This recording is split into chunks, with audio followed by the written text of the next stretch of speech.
आज के वीडियो में विपुंसन अथवा इमैस्कुलेशन को चित्र और उदाहरण सहित सबसे आसान भाषा में समझाएंगे। तो चलिए सबसे पहले इसकी परिभाषा को समझा देते हैं। तो किसी द्विलिंगी पुष्प के नर जननांगों को उनके परिपक्वन से पहले ही हटा देने की प्रक्रिया विपुंसन कहलाती है। परिभाषा को समझाने से पहले आपको बता दें कि एक बहुत ही इंपॉर्टेंट क्वेश्चन लेकर के आए हैं जो बोर्ड परीक्षा में कई बार पूछा जाता है। अभी लास्ट में आपको बताएंगे। चलिए परिभाषा को समझा देते हैं। इन लाइनों में कहने का मतलब ये है कि द्विलिंगी पुष्पों में पराग कोष या पुंकेसर को चिमटी की सहायता से हटाना विपुंसन कहलाता है।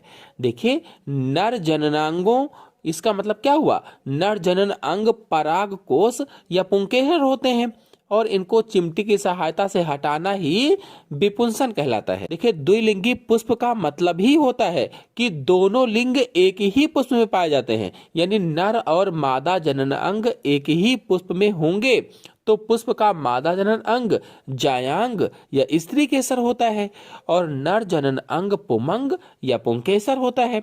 तो जब पुमंग या पुंकेसर परिपक्व ना हुए हों, मेच्योर ना हुए हों, तभी उन्हें कैंची या चिमटी की सहायता से पुष्प से हटा देना ही विपुंसन कहलाता है। तो इस परिभाषा को और सरल भाषा में लिखें तो हम बता सकते हैं कि द्विलिंगी पुष्पों में से अपरिपक्व पुंकेसरों को हटाने की क्रिया विपुंसन या इमैस्कुलेशन कहलाती है।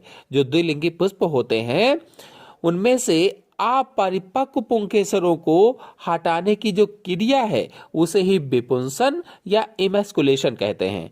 तो स्वपरागण की संभावना को समाप्त करने के लिए पुष्पों में से पुंकेसरों को निकाल देते हैं, यानी विपुंसन की जो प्रक्रिया है ये कृत्रिम संकरण में पुष्प के स्वपरागण को रोकने के लिए की जाती है ताकि स्वपरागण की क्रिया ना हो।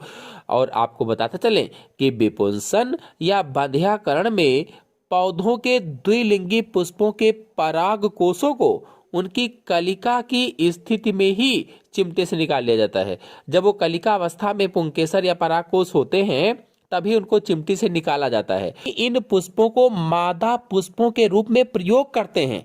मादा पुष्पों के रूप में देखो एनसीईआरटी का एक प्रश्न पूछा जाता है कि विपुंसन से क्या तात्पर्य है, एक पादप प्रजनक कब और क्यों इस तकनीक का प्रयोग करता है। तो परिभाषा तो मैंने बताई, आप क्या लिखेंगे? किसी द्विलिंगी पुष्प के नर जननांगों को उनके परिपक्वन से पहले ही हटा देने की प्रक्रिया विपुंसन कहलाती है। और इसके बाद पूछा गया है प्रश्न में कि एक पादप प्रजनक कब और क्यों इस तकनीक का प्रयोग करता है। तो लिखेंगे एक पादप प्रजनक इस तकनीक का प्रयोग व्यापारिक रूप से उन्नत किस्म की प्रजातियों के पौधों को प्राप्त करने के लिए करता है। व्यापारिक रूप से उन्नत किस्म की प्रजातियों के पौधों को प्राप्त करने के लिए इस तकनीक का प्रयोग करता है ताकि अच्छी किस्म के पौधे प्राप्त हो सकें।